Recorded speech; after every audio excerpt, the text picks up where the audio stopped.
अस्सलाम नाज़रीन, प्रोग्राम आज की बात के साथ मैं हूं इम्तियाज मीर। अवामी सियासत की जब बात होती है, किसी तहरीक और एजिटेशन की जब बात होती है, अवाम को रोडों पे लाने की जब बात होती है, जेलों की जब बात होती है, कोड़ों की जब बात होती है, तो एक खानदान हमें बहुत याद आता है।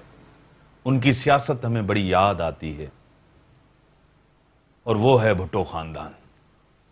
जुल्फकार अली भुट्टो साहब की अवाम के साथ मोहब्बत और आखिरी दम तक जिस तरह वो डट के रहे, वो भी आपके सामने है। उसी के बाद मोहतरमा बेनजीर साहिबा की सियासत, जद्दोजहद, दो आमरों के साथ, वक्त के आमरों के साथ, अपनों के साथ भी उनका रहा। जैसे मुमताज भुट्टो साहब ने भी उनके साथ वफा नहीं की, उनकी फैमिली के साथ वफा नहीं की।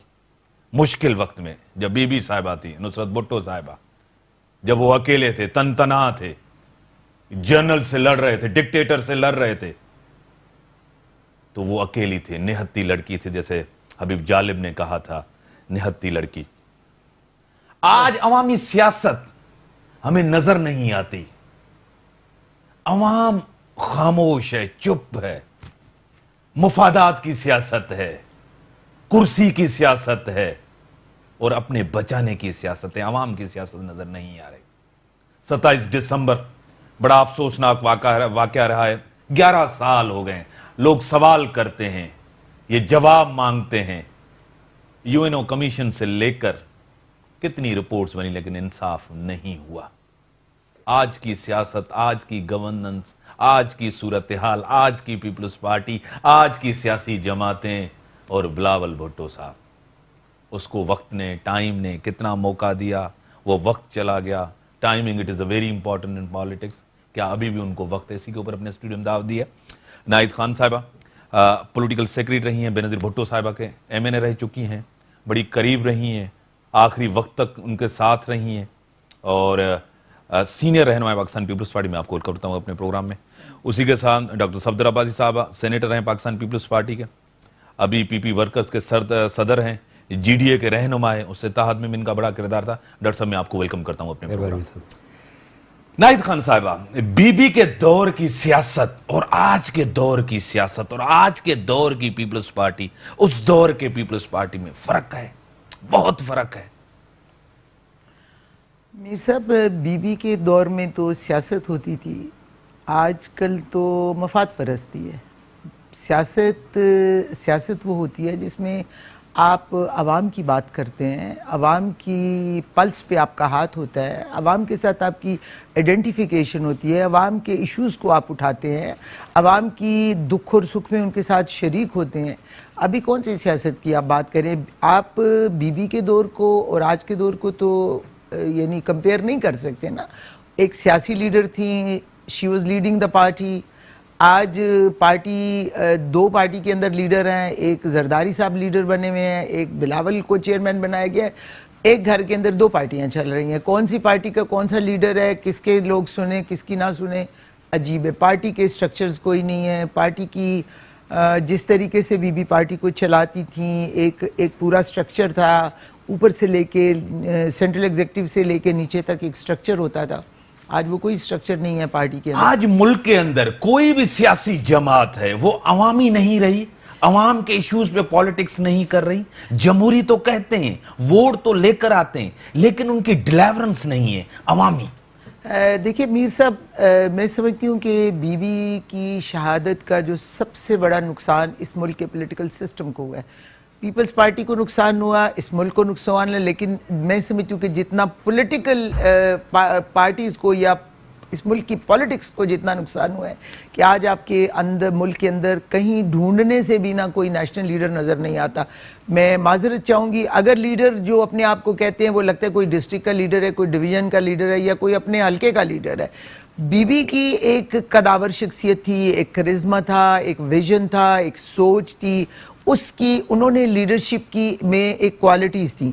आज आपके लीडरशिप में ये पॉलिटिकल जो नुकसान हुआ है कि आपकी जो पॉलिटिकल है वो इतनी टेंटेड होती जा रही है और पॉलिटिशियंस इतना उनका नाम खराब हो चुका है कि जो आपकी पॉलिटिकल स्पेस थी वो दूसरी फोर्सेस ने टेक ओवर कर ली है। पॉलिटिशियन एक दूसरे की ब्लेम गेम में लगे हुए हैं, गाली गलोच में लगे हुए हैं, एक दूसरे के इल्जामात पे लगे हुए हैं और दूसरी फोर्सेस ने फायदा उठा के इस मुल्क के पूरे सिस्टम को आज नवाज शरीफ के दौर में भी नवाज शरीफ के दौर में बीबी साहिबा के ऊपर इल्जाम, दो गवर्नमेंट्स उनकी एलिगेशन पे गई, करप्शन के एलिगेशन में, बेड गवर्नेंस के ऊपर गई।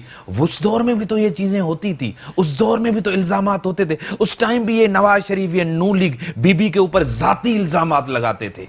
बिल्कुल आप ठीक कह रहे हैं और इन्हीं बातों को देखते हुए बीबी ने चार्टर ऑफ डेमोक्रेसी साइन किया था मियां साहब के साथ कि जो माजी की गलतियां हैं अब हम नहीं दोहराएंगे और हम एक दूसरे के मैंडेट का एहतराम करेंगे। और आज आपने देखा, ये मैं यही कह रही हूं कि जो कुछ हुआ, और बीबी शायद देख सकती थी कि दूर रस उनकी वो थी, विजनरी लीडर थी कि हमारी ये झगड़े आपस के या पॉलिटिकल लोगों के आपस के झगड़े इस मुल्क को कहाँ पे लेकर जाएंगे। आज जैसे मैंने आपको कहा है कि पॉलिटिशियंस की स्पेस बिल्कुल श्रिंक होकर इस जगह पे पहुंच गई है कि आज आपको पॉलिटिकल कोई नेशनल लीडर नहीं नजर आ रहा। हर कोई बंदा किसी न किसी के ऊपर पत्थर उठाओ तो नीचे से एक बंदा निकलेगा जिसके ऊपर कोई इल्ज़ाम होगा।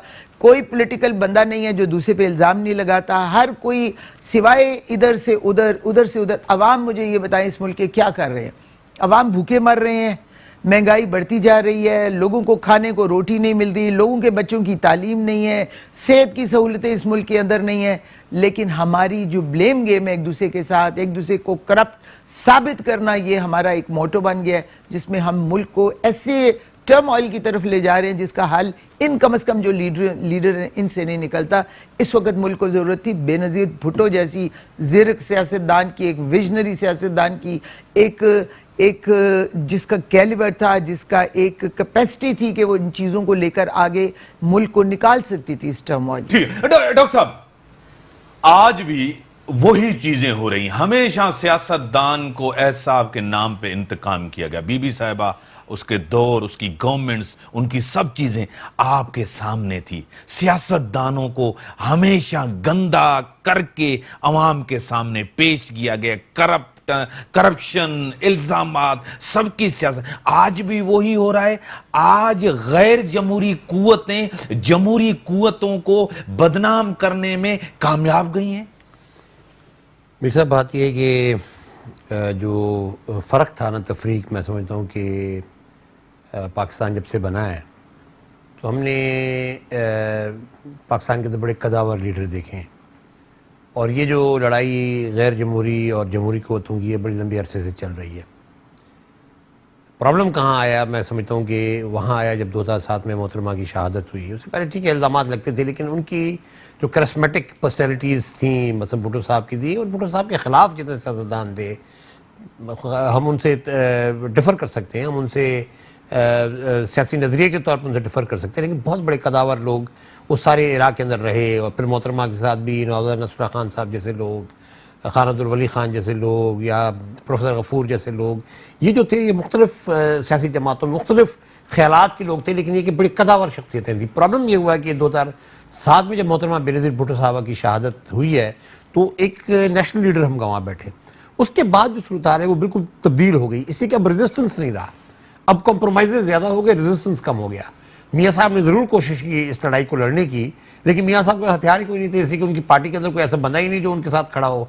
आज मतलब देखें ना, बात है कि एक वज़ीर आज़म को जो है डिस्क्वालीफाई करके निकाला जाता है और उसको उठा के डेरा जेल में वो पहुंच जाते हैं, तो इसका मतलब उनकी पार्टी का सीरियस इरोजन हो गया ना।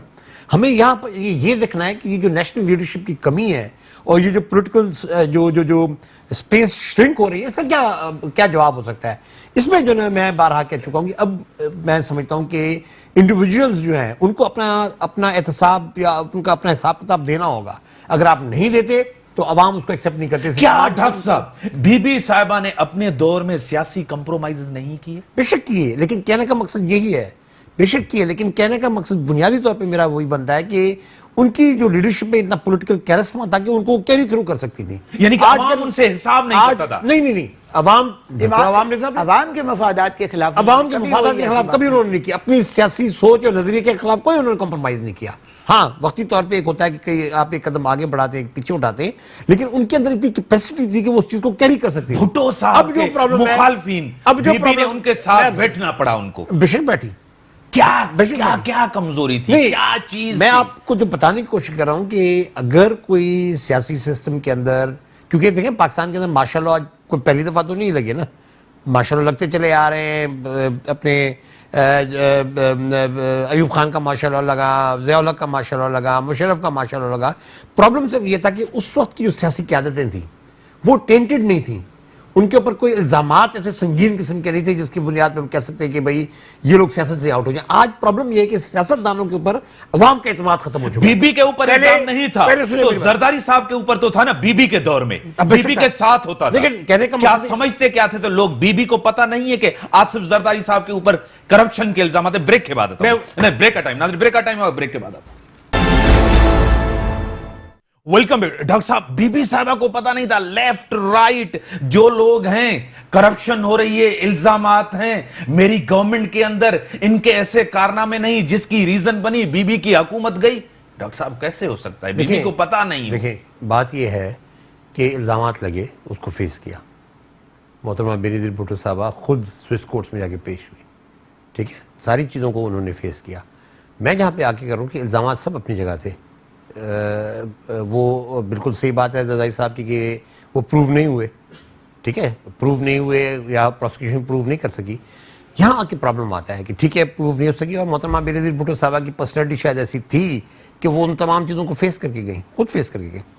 आज जो प्रॉब्लम है पाकिस्तान के अंदर, जो मैं कह रहा हूँ कि अब उनकी गैर मौजूदगी के अंदर वो कैरिस्मा, वो लीडरशिप की क्वालिटीज़ वो नहीं है। अब जो चीज़ें बिल्कुल बिलावल में है, बिलावल लीड कर रहा है पार्टी को, सभी वही लोग जो बीबी के साथ होते थे, वही एतजाज हसन बीबी के साथ, वही रजा रबानी बीबी के साथ बैठे हैं, जो ट्रक पे खड़े थे आज इनके साथ ट्रक पे हैं, इनके साथ बैठे हैं, लेफ्ट राइट कर रहे हैं, सारों ने कंप्रोमाइज कर दिया है। किस वजह से? देखें बात यह है कि जब पार्टी पूरे पाकिस्तान की एक फेडरल पार्टी, नेशनल लेवल की पार्टी, जब आज सिंध के 8 जिलों में आके मुहैयत आके रुक गई है, तो ज़ाहिर लोगों ने कॉम्प्रोमाइज किया ना, या कॉम्प्रोमाइज किया या आउटराइटली पीपल्स पार्टी छोड़ गए। भाई बेताशा पंजाब की लीडरशिप और खैबर पख्तूनख्वा के बहुत से लीडर्स ऐसे हैं आ भी रहे नहीं, दोस्तमंद खोसा आया, ठीक है, अच्छी बात है, लेकिन सवाल एक पे तो जो पार्टी की बुनियाद, खोसा साहब वो बुनियाद तो नहीं दे सकते ना, बुनियाद तो आपका वर्कर देता है, आपके ओरिजिनल लोग देते हैं ना, वो तो चले गए सारे, या चले गए या कॉम्प्रोमाइज करके बैठ के। देखिए मेरी जो कंटेंशन है वो ये कि बेशक उन्होंने सारे लोग बैठे हैं जिनके बारे में आप कह रहे हैं सिंध की हद तक, लेकिन वो बैठे हैं, लेकिन उनकी कॉम्प्रोमाइजेस की वजह से पीपल्स पार्टी खत्म हो गई, उसका जनाजा निकल गया। आप क्या कहेंगे, बीबी साहिबा को पता ना हो, मेरे लेफ्ट राइट जितने भी लोग मेरे साथ हैं, कैबिनेट में कंप्रोमाइज किया, जिया की बाकियात के साथ बीबी बैठी, स्ट्रगल की, सब कुछ किया, और उसके बाद आज सारे बिलावल साहब के साथ जो हैं कह रहे थे बीबी की पीपल्स पार्टी। आज में फर्क है, जो उस ट्रक पे खड़े थे आज बिलावल के साथ हर जगह नजर आते हैं, पार्टी के साथ। देखिए मीर साहब, ये बीबी की प्रायोरिटी, मैंने आपको पहले भी कहा कि बीबी की प्रायोरिटी पाकिस्तान के अवाम थे। अगर पाकिस्तान के सिस्टम में आने के लिए बीबी ने यकीनन थोड़े बहुत कंप्रोमाइज़ किए, लेकिन अपने प्रिंसिपल स्टैंड से कभी नहीं हटी, और प्रिंसिपल स्टैंड पे ही वो अपनी पार्टी को लेके चली। ये दूसरा, आप जो पहले आपने करप्शन की बात की कि बीबी को पता था, तो यही रीज़न थी कि बीबी ने आने से पहले एक प्रेस कॉन्फ्रेंस, अगर आपको याद हो, 18 अक्टूबर जो पाकिस्तान वापस आई उससे पहले उन्होंने एक प्रेस कॉन्फ्रेंस की थी, जिसमें उन्होंने बड़ा क्लियरली कहा था कि जरदारी साहब पाकिस्तान वापस नहीं आएंगे, वो स्टे बैक करेंगे इन दुबई और अपने बच्चों को देखेंगे और अपनी बिजनेस को देखेंगे।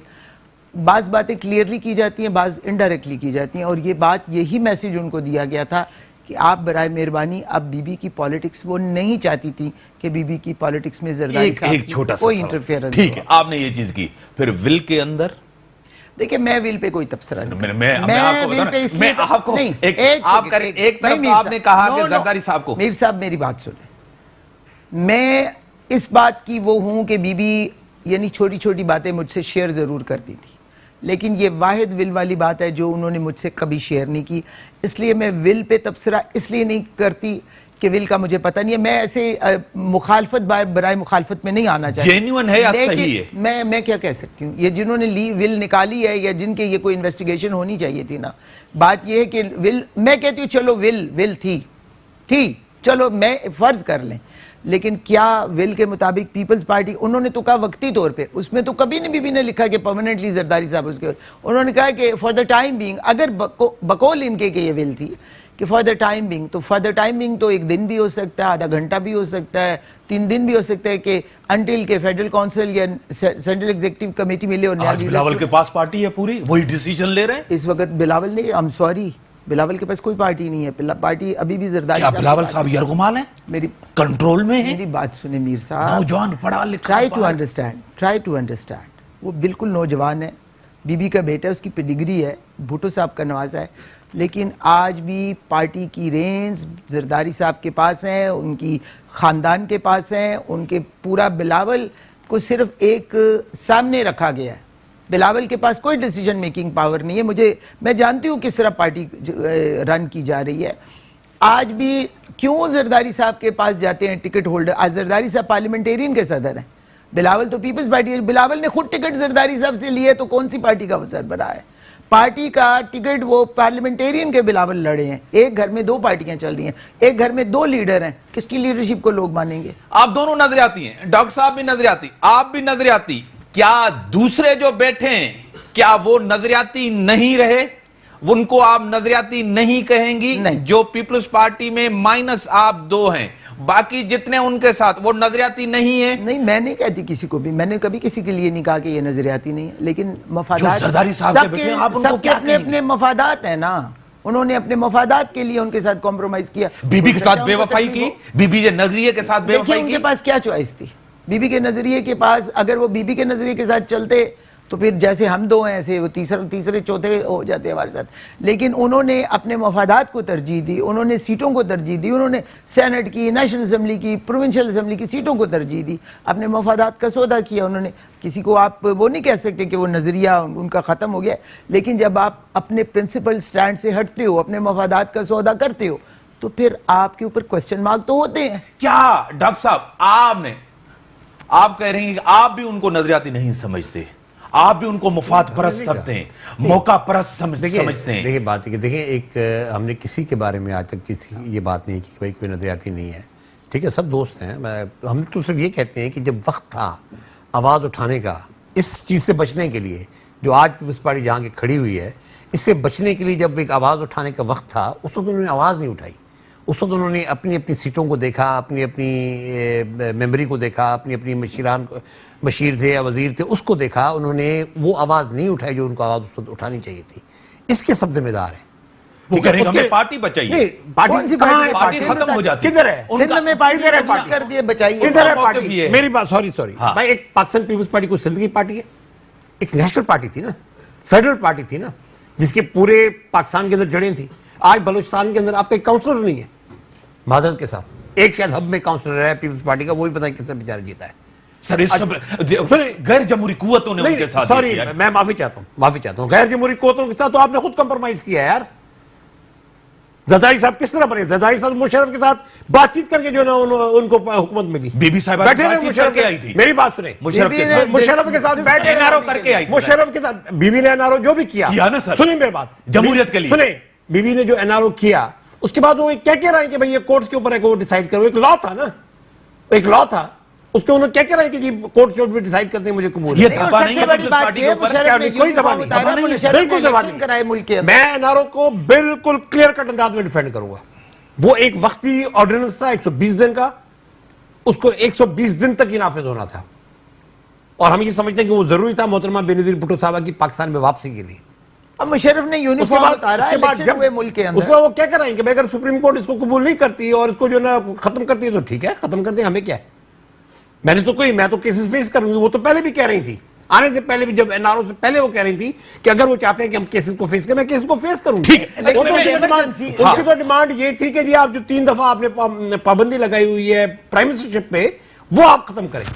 वो फिर मुशर्रफ साहब जो है उसे पीछे हट गए क्योंकि चौधरी शहजाद साहब वाले नहीं, लेकिन जब इमरजेंसी मुल्क के अंदर मुशर्रफ साहब ने लगाई तो बीबी ने क्लियरली प्रेस कॉन्फ्रेंस करके कहा था मेरा आपके साथ जो भी था खत्म है आज के बाद। बट नाहिद खान सबने कंप्रोमाइज किया सीटों के लिए, क्या सौदेबाजी की, मौका परस्ती की। बीबी जिस तरह चाहती थी उनके विजन के साथ, उनकी सिमत के साथ कुछ नहीं हुआ, उधर जाके बैठे। वो कहते हम हकीकी पीपल्स पार्टी हमारे पास ही, हम बीबी के वारिस हैं, सब कुछ हैं, ठीक है। वो एक बात। दूसरी बात, आप लोगों ने कंप्रोमाइज नहीं किया, ठीक है ना। कर सकते थे आसिफ जरदारी साहब के साथ, कोई राब्ता हुआ या आप गए नहीं या आसिफ जरदारी साहब के साथ बैठे नहीं। डॉक्टर साहब ने 2 बड़े कंप्रोमाइजेस किए। आज मैं उस आपको वक्त मुझे मिला है, मैं आपसे जवाब। एक, पीपल्स पार्टी वर्कर्स के हवाले से उन्होंने पार्टी बनाई। दूसरा, जीडीए में गए। और तीसरा, मुमताज भुट्टो साहब के साथ बैठे जो बीबी के लिए क्या क्या नहीं कहता था, जो बहादुर बाप की बुज़दिल बेटी वो कहता था, क्या क्या नहीं कहता। इसके साथ आप डॉक्टर साहब की पॉइंट्स को आप डिफेंड करती हैं। देखिए, जहाँ तक पीपल्स पार्टी, मैं आपने क्योंकि सारे सवाल एक सवाल में किए हैं तो मुझे स्टेप बाय स्टेप जवाब देने दे। जरदारी साहब के साथ कॉम्प्रोमाइज़ की बात, जरदारी साहब के साथ हमारी कोई ज़ाती दुश्मनी नहीं है। हमारे हमेशा पहले भी एहतराम के रिश्ते रहे, तो आइंदा भी हमने कभी उनकी ज़ात पे कोई भी कीचड़ कभी नहीं उछाला। हमेशा हमारी पॉलिटिकल उनके साथ मुखालफत है और आइंदा भी रहेगी। लेकिन जरदारी साहब के साथ हमने ये समझा कि जरदारी साहब क्योंकि वो 1 मैन शो करना चाहते थे पार्टी को, वो पार्टी को अपने असूलों के मुताबिक चलाना चाहते थे, क्योंकि उनको ना पार्टी के नज़रियात का पता है, ना उनको पार्टी की आइडियोलॉजी का पता है, ना उनको पार्टी के बारे में कुछ और चीज़ें पता है। वो सिर्फ वो समझते थे कि भाई एक कागज़ के टुकड़े के जरिए वो सारी पार्टी पे वो सारी पार्टी कह रहे कि सियासत की पीएचडी कही हुई है उसने, वो पीएचडी जोड़ तोड़ के माहिर हैं। वो जो कहने वाले उनको कहने दे, मैं अपनी बात की जवाब दूं। दूसरा, रही पीपल्स पार्टी वर्कर्स की बात, तो आपको अगर याद हो 2013 से जब जरदारी साहब ने डुअल ऑफिसेस का केस चला था, जरदारी साहब ने पीपल्स पार्टी यानी PPP, वो पार्टी जो बीवी की पार्टी थी, भुट्टो साहब की पार्टी, जिसमें हजारों लाखों लोगों की कुर्बानियां, कोड़े, फांसियां, जेलें, शाही किले, उस पार्टी को 1 मिनट में उन्होंने अपना ऑफिस बचाने के लिए NGO करार दे दिया। उसके लिए मैंने जहांगीर बदर साहब उस वक्त सेक्रेटरी जनरल थे, अभी उनकी डेथ हो गई, अल्लाह उनको जन्नत नसीब करे, उनको मैंने खत लिखा और उनको मैंने कहा कि या आप इनको कहें कि अपनी स्टेटमेंट वापस लें, वरना मेरे पास हक है कि मैं जाके वर्कर्स की तरफ से इसको करूं। मैं लड़ती रही केस, मैंने 6-7 साल केस लड़ा। 2018 में मेरे केस को इलेक्शन से मेरे ख्याल है कोई 20 दिन पहले, ये जो भी 18 का इलेक्शन हुआ है, सुप्रीम कोर्ट ने भी कहा कि जी आप, क्योंकि अब लॉ चेंज हो गया, आप वापस इलेक्शन कमीशन में जाएं, जहाँ के पीपल्स पार्टी बिलावल के नाम रजिस्टर हो चुकी थी। तो मैंने सोचा कि इस मुल्क में पहले किसको इंसाफ मिला है जो आज मुझे इंसाफ मिलेगा। आप अगर ख़ानदानी वरासतें बनाना चाहते हैं, आप नहीं चाहते कि सियासी कारकुन कोई भी, मैं अपनी ज़ात के लिए तो पार्टी नहीं मांग रही थी, मैं तो चाहती थी पार्टी को, उन्होंने NGO कहा है, एक डेमोक्रेटाइज करें। बिलावल आए, उनकी बच्चियां आए, बहन आए, कोई भी आए, इलेक्शन लड़े और इलेक्शन में जिसने संभालनी है संभाले की आदत। लेकिन ये शायद हमारे मुल्क में भी ये डाइजेस्ट नहीं होती बातें, इसलिए वही पहले भुट्टो साहब ने 22 खानदानों को से सियासत को निकाला और गली मोहल्लों में लेके आए। अब 4 खानदानों में सियासत पूरे पाकिस्तान की फैल गई है। या उनके गुड बुक्स में रहो तो सियासत करो, गुड बुक्स में ना रहो तो आप 1 मैन शो की बात की, क्या बीबी साहिबा 1 मैन शो नहीं थी? बिल्कुल नहीं थी। सिर्फ फैसला बीबी का नहीं होता था। No, not at all. सिर्फ बीबी पूछती थी, फैसला खुद करती थी, बिल्कुल नहीं, माइंड बना के आती थी। साहब आप जबरदस्ती मुंह में ना डालें, मेरी बात सुने। हाँ। बीबी जैसा मैं समझती हूँ कि लिबरल डेमोक्रेटिक कोई बंदा मैंने आज तक लीडर नहीं देखा। वो सेंट्रल एग्जीक्यूटिव कमेटी को बुलाती थी, वो फेडरल काउंसिल को बुलाती थी, कई दफा 2-2 दिन इजलास होते। क्या जरदारी साहब के कहने पे MNA की सीट्स नहीं देती थी? बिल्कुल नहीं, कभी नहीं दी। जरदारी, मैं सबूत के साथ मैं आपको कह रही हूँ नहीं दी। मैं जुल्फकार मिर्जा को नहीं, जुल्फकार मिर्जा अपने उस पे आया, जुल्फकार मिर्जा को क्या प्रेशर नहीं था? नहीं, बिल्कुल नहीं। जरदारी साहब कोई, जरदारी साहब की दोस्ती की वजह से आगे नहीं आए, बीबी के करीब नहीं आए। देखिए, मैं आपको बताऊं कि जरदारी साहब के कहने पे ना उन्होंने कभी कोई फैसला किया और ना वो इतना लिबर्टी देती थी किसी को भी जरदारी साहब को कि वो हमेशा पार्टी की तंजीमें बैठती थी, आपने हमारे इलेक्शन के वो बोर्ड्स बनते थे, बोर्ड में डिस्ट्रिक्ट प्रेसिडेंट होता था, यूनियन काउंसिल का प्रेसिडेंट होता था, डिविजनल प्रेसिडेंट होता था, प्रोविंशियल प्रेसिडेंट होता था, वो बोर्ड फैसला करता था। ना बीबी अकेले फैसला कर सकती थी, ना जरदारी साहब को कोई हक। लेगेसी की सियासत आपने कही, विरासत, बीबी साहिबा भी तो विरासत में आई थी। बीबी को इसलिए लीडर नहीं बनी थी कि भुट्टो साहब की बेटी थी। यानी कि आप आज कह रहे हैं कि पीपल्स पार्टी का कोई भी लीडर बन सकता है भुट्टो को अलावा। एक सेकंड, आपको पीपल्स पार्टी की हिस्ट्री जो है ना अच्छी तरह पता होनी चाहिए। भुट्टो साहब ने बेगम साहबा को या बीबी को नॉमिनेट नहीं किया था। सही। उन्होंने उस वक्त हमारे सीनियर वाइस प्रेसिडेंट थे शेख रशीद साहब को बनाया था, क्योंकि उस वक्त पीपल्स पार्टी में भी एक वो जागीरदारी और एंटी जागीरदार दो ग्रुप्स तो होते थे ना, मुस्तफा खर साहब और अपने शेख रशीद साहब। तो शेख रशीद साहब ने खुद बेगम, क्योंकि बहुत प्रेशर, शेख रशीद साहब बेचारे मिडिल क्लास के आदमी थे, उनके बस में शायद नहीं था इन वडेरों से या बड़े जागीरदारों से लड़ना। उन्होंने बेगम साहबा को खुद रिक्वेस्ट की थी कि आप, क्योंकि नॉन कॉन्ट्रोवर्शियल हैं, आपके ऊपर सब एग्री करेंगे, आप इस पार्टी को चलाएं। और बेगम साहबा ने, फिर ये नहीं कि बेगम साहबा को चुप करके इसलिए बैठ गई, कजाफी स्टेडियम की लाठियां आपको पता है, हाँ, सक्खर जेल में जिस तरीके से बेगम साहबा को और बीबी के साथ किया गया, जिस तरीके से भुट्टो साहब की शहादत पे इन दो खवातीन ने इंस्पायर किया लोगों को। यानी कि पीपल्स पार्टी का कोई भी बंदा लीडर हो सकता है, सिर्फ भुट्टो जरूरी नहीं। कभी देखिए भुट्टो साहब ने क्या कहा था, एक भुट्टो मैं हूं, एक भुट्टो तुम। यानी कोई भी बंदा, आज जरदारी जो पार्टी का हेड है तो ये सही है। देखिए मेरी बात सुने, नहीं मैं तो नहीं कहती, मैं तो कहती हूँ डेमोक्रेसी होनी चाहिए पार्टी के अंदर। ए को बनाए, बी बने, सी बने, इलेक्शन करवाएं आप पार्टी के अंदर। जतोई बने, महर बने, कोई भी बन सकता है। भाई जतोई महर क्यों ना बने, क्यों एक छोटा कारकुन ना पार्टी का हेड बन जाए, क्यों? यानी कि कोई भी बने, शेख बने, मल्क बने, सुमरो बने, अब्बासी बने, खान बने। मीर अगर पार्टी का कारकुन है तो ये इलेक्शन लड़के क्यों नहीं, आप एक क्राइटेरिया रखे, मेरिट का क्राइटेरिया रखें जी, इतने साल पार्टी की मेंबरशिप होना जरूरी है। उसके ऊपर डॉक्टर साहब का सवाल आपने नहीं दिया, जीडीए मैं बताती हूं, और मुमताज भुट्टो के साथ इत्तेहाद पीपी वर्कर्स से शुरू करें पहले। बात पीपल्स वर्कर्स का सवाल हो गया सर। नहीं, वो वर्कर्स हमने क्यों बनाए पीपी वर्कर्स? कि मैंने आपको बताया कि मैं इलेक्शन के लिए मैं पीपल्स पार्टी का केस लड़ती रही, लेकिन जो कारकुन हमारे साथ चल रहे थे वो बार बार डिमांडिंग थे कि जी हमें पीपल्स पार्टी का नाम इस्तेमाल नहीं करने दिया जाता, हम क्या करें। ये हमारा कन्वेंशन हुआ था बहुत बड़ा अलहमरा हॉल लाहौर में, उसमें ये वर्कर्स की डिमांड से ये सफदर को इलेक्ट किया गया था कि जी पाकिस्तान पीपल्स पार्टी का नाम हम छोड़ नहीं सकते। ब्रेक के बाद आता हूं। आपने पार्टी बनाई, वर्कर्स पार्टी बनाई, लोगों ने ज्वाइन किया, नजरियाती लोग, आप नजरियाती लोगों के साथ क्यों नहीं मिले डॉक्टर साहब, क्या वजह थी? हुकूमत भी नहीं रही, पार्टी सिंध तक महदूद भी हो गई, पंजाब में भी स्पेस थी, बलोचिस्तान में भी, खैबर पख्तूनख्वा के अंदर लोग क्यों नहीं, क्या वजह थी? ब्रेक के बाद बताऊं। ब्रेक के बाद डॉक्टर सफदर अब्बासी साहब। वेलकम मेरे डॉक्टर साहब। एक भी कोई नजरियाती बंदा आपके साथ नहीं मिला, आके आपको सपोर्ट नहीं की, आपकी पार्टी के अंदर नहीं आया, उसको मोबिलाइज नहीं किया? चलो सिंध में गवर्नमेंट है पीपल्स पार्टी का, पीपल्स पार्टी काफी सालों से अफसोसनाक सूरत है। बिल्कुल, मैं बिल्कुल कंसीड करता हूँ कि हमारी तमाम तर ख्वाहिशें और कोशिशें इसी जानिब थी कि जी पार्टी के अंदर एक नजरियाती तब्दीली आए जो हम नहीं ला सके। और जैसे मैंने आपको कहा कि जो दोस्त पंजाब के थे, या तो उन्होंने कंप्रोमाइज़ किया या फिर वो पार्टी छोड़ गए। अब सब बेताशे लोग तो पार्टी छोड़ गए। आज पंजाब में कौन बैठा, आज पंजाब में कौन बंदा बचा है आप जिसको एक नाम लें कि जो कोई नजरियाती पुराना बंदा आज पार्टी में एक्टिव हो? तो बुनियादी बात यह है कि मैं बिल्कुल ये बात कंसीड करता हूँ कि जो हमारी ख्वाहिशें थी या हमारी कोशिशें थी कि पार्टी के अंदर एक नजरियाती तब्दीली आई, वो नहीं आ सकी। और लोगों ने, जैसे मैंने आपको कहा, जो कुछ सीनियर लीडर थे उन्होंने कॉम्प्रोमाइज़ कर लिया जरदारी साहब के साथ, बाकी लोग पार्टी छोड़ गए।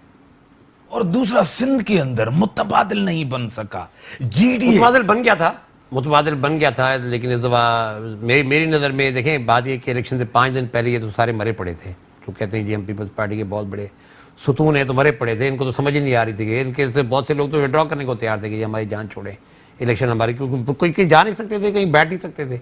मैं माफ़ी चाहता हूँ, मैं समझता हूँ कि इस दफ़ा जो ना शायद जो ना जरदारी साहब जो ना वो अपना कॉम्प्रोमाइज़ कुछ ज़्यादा ही कर गए, और शायद हालात ऐसे थे कि जहाँ नवाज शरीफ और जरदारी दोनों को नहीं निकाला। ईमानदार ने एक बात करें डॉक्टर साहब, ऊपर इमरान खान को दिया गया इक्तदार, सिंध में पीपल्स पार्टी को दिया गया। मेरे ख्याल में जो ना शायद इतनी हद तक जाएं, देखिए शायद सवाल कर सकता हूं, देखिए शायद उस वक्त फैसला ये था कि नवाज शरीफ को और जरदारी साहब को दोनों को इकट्ठे टेक ऑन ना करें।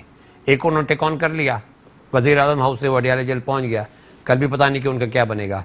अब ऐसे ऐसे बारी फिर लगता है जरदारी साहब की है, तो अब जैसे जैसे बारी आ रही है तो बस पता लग जाएगा कि आगे पॉलिटिकल फोर्सेस हैं, फैसले वही गैर जमहूरी कुव्वतें, किसको सियासत खत्म इक़्तिदार हो गई। देना है, देखिए, किसको जो नहीं। चीज आज भी देखिए हमने functional नहीं। आप देखिए मेरी बात सुनिए, हमने क्यों उस वक्त ये कहा 2008 में मोहतरमा बेनज़ीर भुट्टो साहब की जब शहादत हुई, तो हम लोगों ने कहा ना कि आज पाकिस्तान के अंदर पॉलिटिकल वैक्यूम हुआ है।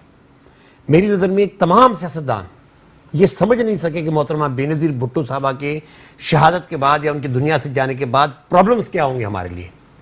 वो इस बात को वो कर ही नहीं सके। हर किसी ने ये कहा, जरदारी साहब ने कहा जी मुझे इक़्तिदार मिल गया है, मैं बैठ गया हूँ। मियाँ साहब ने कहा जी चलो ये जरदारी की बारी है, अगली दफ़ा फिर मेरी बारी आ जाएगी। वो लोग ये नहीं कंटेम्पलेट कर सके कि जो मोहतरमा बेनज़ीर भुट्टो साहबा की इस दुनिया से जाने के बाद जो पॉलिटिकल वैक्यूम हुआ है उसको नहीं भर सकते वो लोग। उनकी कैपेसिटी नहीं थी, उनके अंदर इतना दमखम ही नहीं था। मियाँ साहब ने अगर कोशिश भी की तो उनके साथ पार्टी कोई नहीं थी, उनके पास वो हथियार ही नहीं थी जिससे वो लड़ाई लड़ सके। तो उस सारे अमल के अंदर मोहतरमा की शहादत के बाद सारी की सारा जो पॉलिटिकल प्रोसेस था वो स्टंट हो गया, और उस पॉलिटिकल प्रोसेस के अंदर वो जो स्पेस होती थी पॉलिटिशियंस के लिए वो श्रिंक होती चली गई। आज उस श्रिंक जो आज हल क्या है, ऑप्शन क्या है? पार्टीज, सियासी जमातों का री इनवोगरेट होना, उनको नजरियाती और जमहूरी अंदाज में आगे उन कुव्वतों का, पार्टियों को तोड़ना, फॉरवर्ड ब्लॉक बनाना। नहीं, पार्टियां खुद तय करें, वो नहीं कोई भी तोड़ रहा। इनकी कमजोरियां पार्टियां तोड़ रही हैं, ये खुद जा रहे हैं। खुद कमजोरियां, इनकी अपनी कमजोरियां। जब आप भाई क्यों जरदारी, मेरी बात सुनिए, जरदारी क्यों बैठे पार्टी की लीडरशिप करे, वो क्या वजह है? भाई तुम एक करप्ट आदमी हो, तुम्हारे पे 50 इल्जामात, सुनिए इल्जामात, चुप करें आप, सुने आपने बहुत बोल लिया, मेरी बात सुनिए। बात यह है कि इल्जामात क्या भाई, आपने सिंध का सारा पैसा जो है मनी लॉन्ड्रिंग में जाया किया है, क्यों आप पार्टी के ऊपर विराजमान है? आप पार्टी को अपने तबाही के ध्यान पे पहुंचा दिया। मोहतरमा बेनज़ीर भुट्टो आपको दुबई छोड़ के आई थी, आप आगे वापस विराजमान हो गए पार्टी के ऊपर। आपने आकर तबाही और बर्बादी मचा के इस पार्टी को जो है सिंध के 8 जिलों पे महदूद कर दिया है, वो भी अगली दफा आपके पास नहीं रहे। आप बोल रहे हैं, दूसरे क्यों नहीं बोल रहे? नहीं बोल रहे तो तबाही आ रही है ना। कोई किधर है पार्टी? आज वो पार्टी जिसके सिंध के सारे वडेरे उसके पीछे भागते थे टिकट लेने के लिए, आज आप उन लोगों के पास जाके 8-8 टिकटें बांटते हैं एक खानदान को। पहले भी वडेरे थे पीपल्स पार्टी, बिल्कुल थे, लेकिन वो आते थे मोहतरमा को मिन्नत करने के लिए हमें टिकट दे। ठीक है, आपकी तरफ नाहिद खान साहिबा, जीडीए की तरफ डॉक्टर साहब का जाना, पीपल्स वर्कर्स का जाना, उनके साथ मिलना और मुमताज भुट्टो के साथ मिलना, आप इसको सपोर्ट करती थी? देखिए जी, मैं तो जीडीए एक अलायंस था, और पाकिस्तान पीपल्स पार्टी वर्कर्स जिसके हेड सफदर अब्बासी साहब है, उसका एक यानी अलायंस में आए थे। कोई जीडीए के वो मेंबर तो नहीं, एक अलायंस में आए थे। अलायंस में तो डिफरेंट पॉलिटिकल पार्टीज आती हैं, और फिर मुमताज भुट्टो साहब के इनका कोई लड़का कॉम्प्रोमाइज किया ना? नहीं, ऐसी बात नहीं है।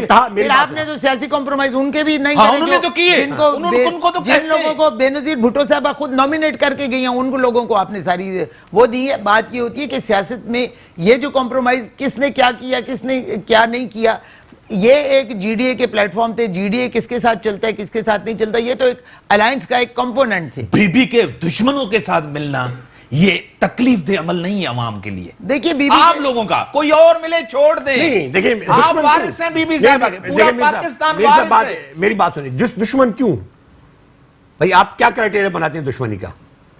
दुश्मनी का क्राइटेरिया क्या है आपकी नजर में ना? कि दुश्मनी का कोई क्राइटेरिया होता है ना? बात यह कि लोकल अलायंसेस बनते हैं सियासत के अंदर हमेशा। गलत फैसला नहीं था? नहीं, बिल्कुल गलत फैसला नहीं था, सही फैसला, बिल्कुल सही फैसला था। देखिए बात यह कि जब हमारे दोस्त जिनके लिए हमने लड़ाई की, जब वो आगे आने को तैयार नहीं थे, तो मैं अपने इतने सारे जो वर्कर मेरे बैठे में उनको कहां लेके जाऊं? मैं क्या उनको कहूंगा कि और अपने आप को जिंदा रखने के लिए ये एग्जैक्टली जिंदा रखा, अपने आप को जिंदा रखा है। ये कड़ी आज मौजूद है आपने। आज जब हम आपसे बात कर रहे हैं तो ये जिंदगी की अलामत है। जब इम्तियाज मीर बुला के सफदर अब्बासी को इंटरव्यू कराता है आवाज नेटवर्क पे और मेट्रो न्यूज पे, तो ये मेरी जिंदगी की निशानी है। वरना अगर हम कुछ ना करते तो आप हमें छोड़ छाड़ के चले जाते कि भाई ये पता नहीं शायद खत्म हो गए। आज जो ये जिंदगी है, ये उठाना किसी ने पॉलिटिकल प्रोसेस, आवाज उठाने के लिए एक प्लेटफॉर्म आपको चाहिए, और हमने आवाज उठाई। हमने कोई कॉम्प्रोमाइज नहीं किया किसी भी, हमने भुट्टो साहब के नाम पे कोई कॉम्प्रोमाइज किया। हम आज भी वहीं खड़े हैं ना। या तो हम जाके हम पीएमएल ज्वाइन, सुनिए मेरी बात, या हम पीएमएल ज्वाइन कर लेते, पीटीआई ज्वाइन कर लेते, पीएमएल फंक्शनल ज्वाइन कर लेते। हमने तो नहीं की। हम तो आज भी पाकिस्तान पीपल्स पार्टी वर्कर्स के नाम पे, आज भी मेरा 26 तारीख को लाड़काने के अंदर प्रोग्राम है जिसके मोहतरमा बेनज़ीर, लेकिन रेस्पॉन्स नहीं मिला। ट्रिब्यूट रेस्पॉन्स नहीं मिला, नहीं मिला। इसमें नाकाम गए, हम नाकाम गए।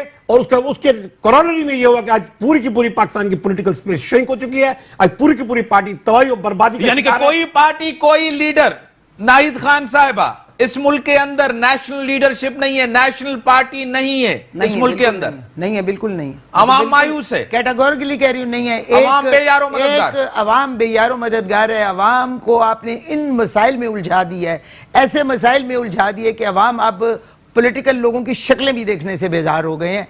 आपने अवाम को, ये अवाम के वो एक बीबी की शक्ल में एक उम्मीद की किरण देखते थे, बीबी को देखते थे तो उनको पाकिस्तान की पहचान नजर आती थी। अभी आप मुझे बताएं क्या पहचान है आपकी? आप किसी डिप्लोमेटिक फ्रंट पे कोई अच्छे काम कर रहे हैं, आप किसी कोई इकोनॉमिक फ्रंट पे कोई अच्छे काम कर रहे हैं, आपने क्या किया है पाकिस्तान के लिए? अब बड़ी मेहरबानी नाहिद खान साहब, आपकी बड़ी मेहरबानी। डॉक्टर सफदर साहब, आपकी बड़ी मेहरबानी। अवामी पार्टी, जमहूरी पार्टी, बीबी साहिबा एक इस पब्लिक की उम्मीद थी, उस पूरे मुल्क की लीडर थी। पार्टी से बालातर होकर उसने अवाम की बात की, जमहूरियत की बात की। लेकिन आज मुल्क के अंदर जैसी भी है जमहूरियत तो है, जैसी भी है पार्लियामेंट फंक्शनल तो है, आइन तो है, कानून नहीं बन सकता। सियासी जमातों की गलतियां, सियासी जमातों के मुफादात, सियासी जमातों के अपने कारनामे, वोट अवाम से लेते हैं लेकिन डिलीवर नहीं लगते, इल्जामात लगते हैं। जमहूरियत चलनी चाहिए, पार्टियों के अंदर जमहूरियत हो, पार्टियों के अंदर एक फंक्शनल चीजें हो और मौका हो सबको के आगे आए। ये नहीं हो कि लेगेसी हो, ये नहीं हो कि एमएनए का बेटे एमपीए बने। मीर पीर वडेरे सब पार्टियों के अंदर हैं। आज वो इलेक्टेबल्स, विनिंग हॉर्सेस बहुत मजबूत है, पार्टियां कमजोर हैं, इंडिविजुअल्स मजबूत हैं। पार्टियां इंडिविजुअल्स के दरवाजे पे जाती हैं, पार्टियां मजबूर होकर उनको लेकर आती हैं। वो नजरिए के तहत नहीं आते, वो इक्तदार के लिए आते हैं, मिनिस्ट्री के लिए आते हैं और ज्वाइन भी करते हैं मुख्तलिफ पार्टियां इक्तदार के लिए। इसी के साथ दीजिए इजाजत, अल्लाह हाफिज।